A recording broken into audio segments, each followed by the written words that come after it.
Hello, this is Tamisha with Educational Tutoring Centers, and I am bringing you a problem that was presented to me today by one of my undergraduate students that is taking a math course online.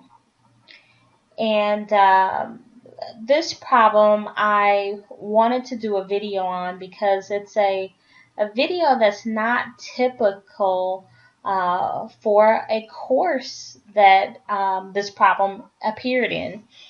And typical in the sense that it has a couple different layers of difficulty, and then I would like to walk through that with you all in case there are other students that have these levels of difficulties.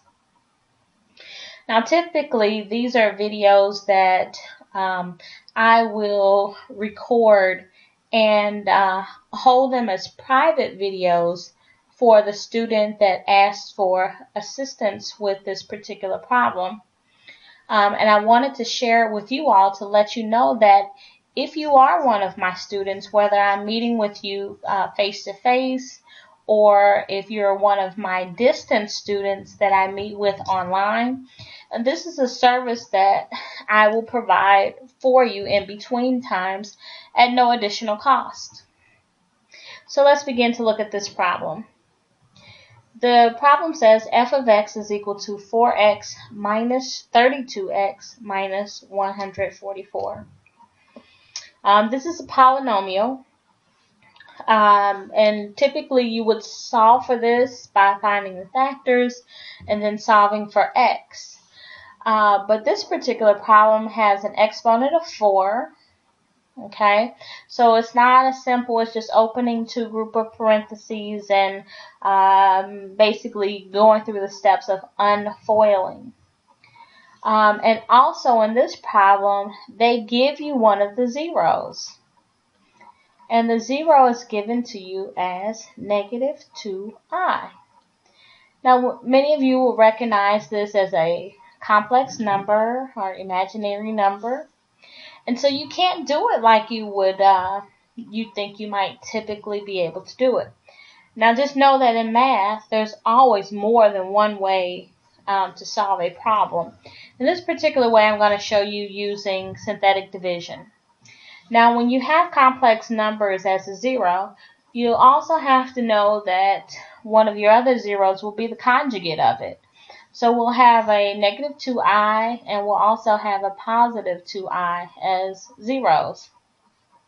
And as we go through this process of synthetic division, we'll also find out what the other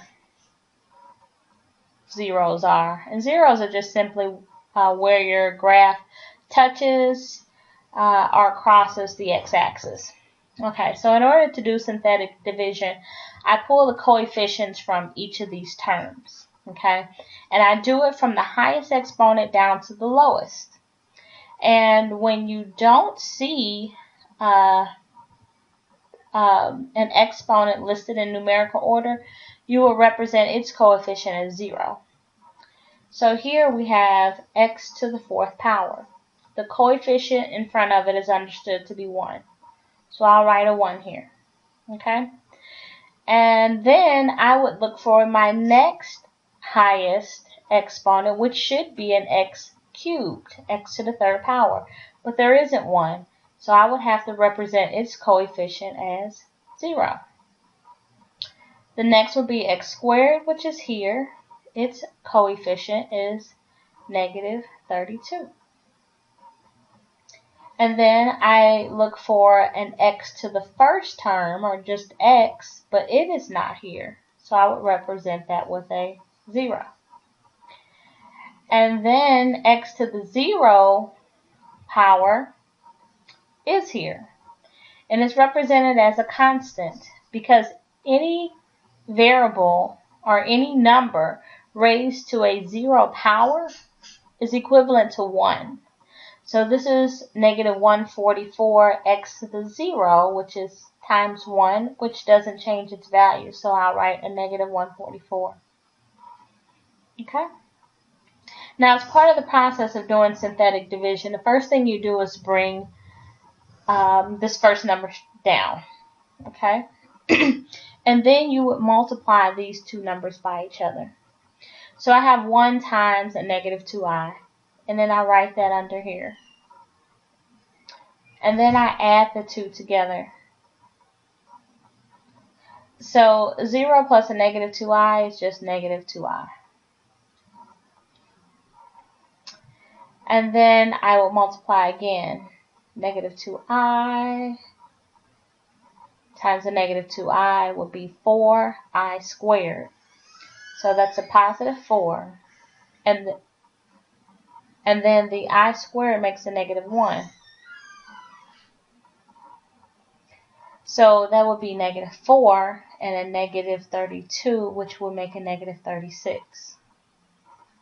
And then I will multiply these two, which makes a positive 72i. 72i. And then I would bring that down. 72i.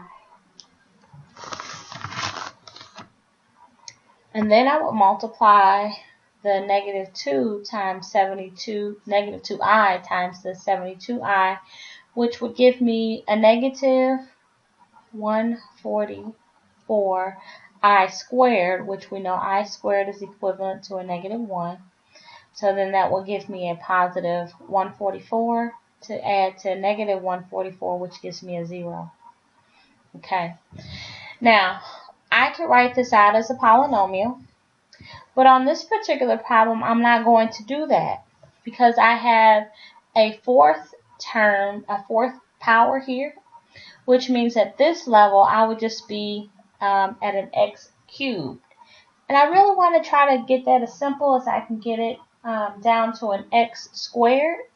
So then I can do the easy traditional way of factoring a polynomial. Okay, so I'm going to take another level, and I'm going to do synthetic division again. And I will do it with my other 0. I've done this one, and I'll do it for its conjugate, which is 2i. So then I'll bring this 1 down just like before. And then 2i here, I should be able to, I believe you should be able to follow along with me. Okay. I'll bring down this negative 36. And when I multiply that, I'll get a negative 72i. And that produces a 0. And of course, this will be 0. And then I'll bring down a 0. Okay, so this was the fourth term. This would have created a polynomial with a third power. And so this would be the polynomial with a second power, or a square. So what this would translate over to is x squared, 1x squared, because that's a 1. There is no x term because there's a 0. And then my constant term will be minus 36. And then I would set that equal to 0. Okay, so this was the second term, a second power. This is just would be x to the first, and this will be the constant. And then there's no other value, so that's 0. So now we're at the point where we can open two sets of parentheses. And by the time you get into a course like this, you should pretty much know that this is the difference of squares. And the way you would set that up is adding an x in both of these parentheses. You'll need the opposite sign so that the middle term can go out, and that these values need to be split evenly between here and here. Okay, so then our other zeros are x equals negative 6 from here, and x equals positive 6 from here. Okay, so those are our two sets of zeros from, doing the rest of that. So that's positive 6. So we have 4 zeros, 2 are imaginary and 2 are real. Alright, so that is the end of that problem. I hope that is helpful to some.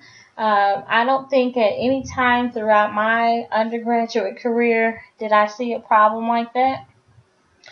And that's why I was wanting to share it with you all because it's not a problem that you would see in most math courses. If you are interested in signing up for online tutoring, please feel free to contact me directly at the telephone number listed below. If you're looking for face-to-face tutoring, you may also contact me at that telephone number, and I will ask you for the city, state, and zip code that you're located in, and let you know if we have tutors available for face-to-face tutoring. Thank you for watching, and have a great day.